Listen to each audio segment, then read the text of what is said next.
Hey there, Jesus Freak, responding to your video, Atheists Indoctrinate Children too. I think you make some good points in this video.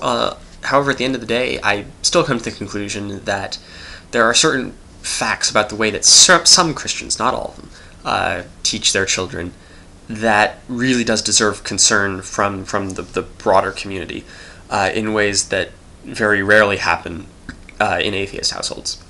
So I'll start by saying that I think the problem arises from a conflict between biology and post-Enlightenment philosophy. I mean, on the one hand, we have the fact that children are sort of hardwired to emulate their parents. This, arose from back in the day where it was important for the offspring to be able to immediately emulate how to find food and how to not become food. And before, when we didn't have language and higher reasoning skills, you just had to copy what your parents did. I mean, even today, this serves a good purpose early in childhood, before the child develops the ability to reason on their own. I mean, for instance, you don't want to have to explain to your 4-year-old traffic law. You just want to tell your 4-year-old, "Hey, don't play in the street." So on the one hand, we have this drive to copy, to emulate the parent. On the other hand, we have sort of post-Enlightenment philosophy that says that all human individuals should be able to reason and come to their own conclusions, and that they should not feel that they have to follow something just because an authority figure says it. They should be able to come to their independent decision. And we can see how this comes into a problem with religion.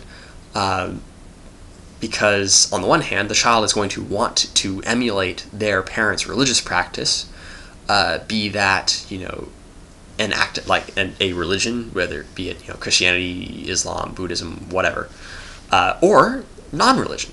If the child sees that their parent doesn't make an issue out of religion, if they see their parent doesn't actively go out and identify with one, they're going to probably come to the conclusion that identifying with any particular religion isn't important, and they'll also probably follow that. I mean, there's a reason why most people wind up following the religion that their parents do, because we are wired to emulate what our parents do when we're growing up. But on the other hand, we want people to be able to have the skills to be able to look at their religion, look at their religious views, and ask, is this the best view? Is this the best religious viewpoint for me, given how I need to develop as a person, and given does it fit with how I observe the world around me, and all that sort of thing.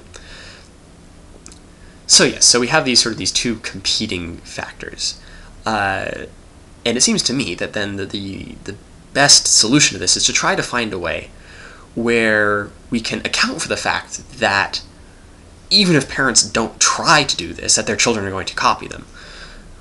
And then also make sure that those children are given the skills to later in life, once they have more reasoning ability, to be able to make the decision, if they want to stop copying their parents. And this is where concern about Christian practice in indoctrinating children arises. Let's start with the atheist / agnostic / non-believer point of view. Most of these people came to, including myself, came to the conclusion that either that there is no God, or that that we're not willing to assert that there is one, based on a process founded in critical thinking and rational decision making. This is certainly not to say that that's the only conclusion that you can draw using a rational process. I may disagree with the reasoning you use to get there, but you can certainly still use reasoning to arrive at, say, a Christian viewpoint, or any other viewpoint for that matter. Well, most other viewpoints. Some I'd probably argue with. But the point is, those atheists and agnostics, because critical thinking is so important to the way that they came to their views, they're almost certainly going to practice those around their children, and then the children are going to come to learn that these are important skills for examining the world around them. On the other hand, this is not necessarily the case in Christian households. Now, in a lot of Christian households, it is the case. For instance, I was raised in a liberal Christian household, and even though my parents might disagree with me on the conclusion that I came to. As I was growing up, they, taught me the importance of critical thinking and the importance of the scientific method.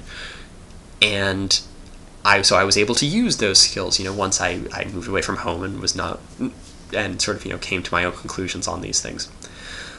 However, that's not true for a lot of Christian households. There's two ways that I think that this tends to get violated. The first is that there are a good number of Christian households out there where the parents ridicule the importance of the scientific method and critical thinking, where they will teach their children that these ways of looking at the world are lesser, that because they don't agree with the parents' religious conceptions, that they must be in some way flawed or wrong. And yeah, certainly teach your children that there's probably more out there than pure reason. But if you're out there telling them that the framework by which they later in life are going to make their own decisions, if you're out there telling them that framework is fundamentally flawed, that's really going to handicap your child's ability to make decisions for themselves later in life. The other strategy, and this is probably even more common a strategy, but also, in that also more insidious strategy, is hell. The bringing up this idea of hell, where you tell your children, oh yeah, learn about rational decision-making processes, learn about the scientific method, but you better be careful not to use those thinking skills to come to the wrong idea, because if you come to a conclusion that doesn't agree with me, then you will suffer in hell for all eternity. And I as a rational individual can say hell doesn't exist. If somebody came to me and say you're going to hell, I'd laugh it off because I don't believe that hell exists. Children don't have that capability. Children, they have one thing that's definitely very good imaginations.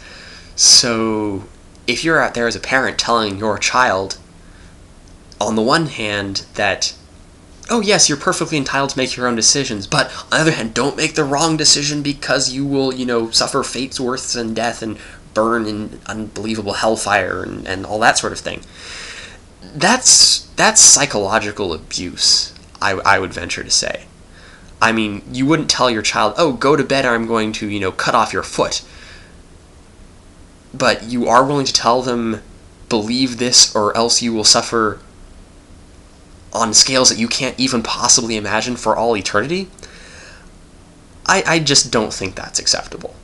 And I think that when atheists criticize the way that Christians indoctrinate their children, it's that sort of thing that they're mainly concerned about.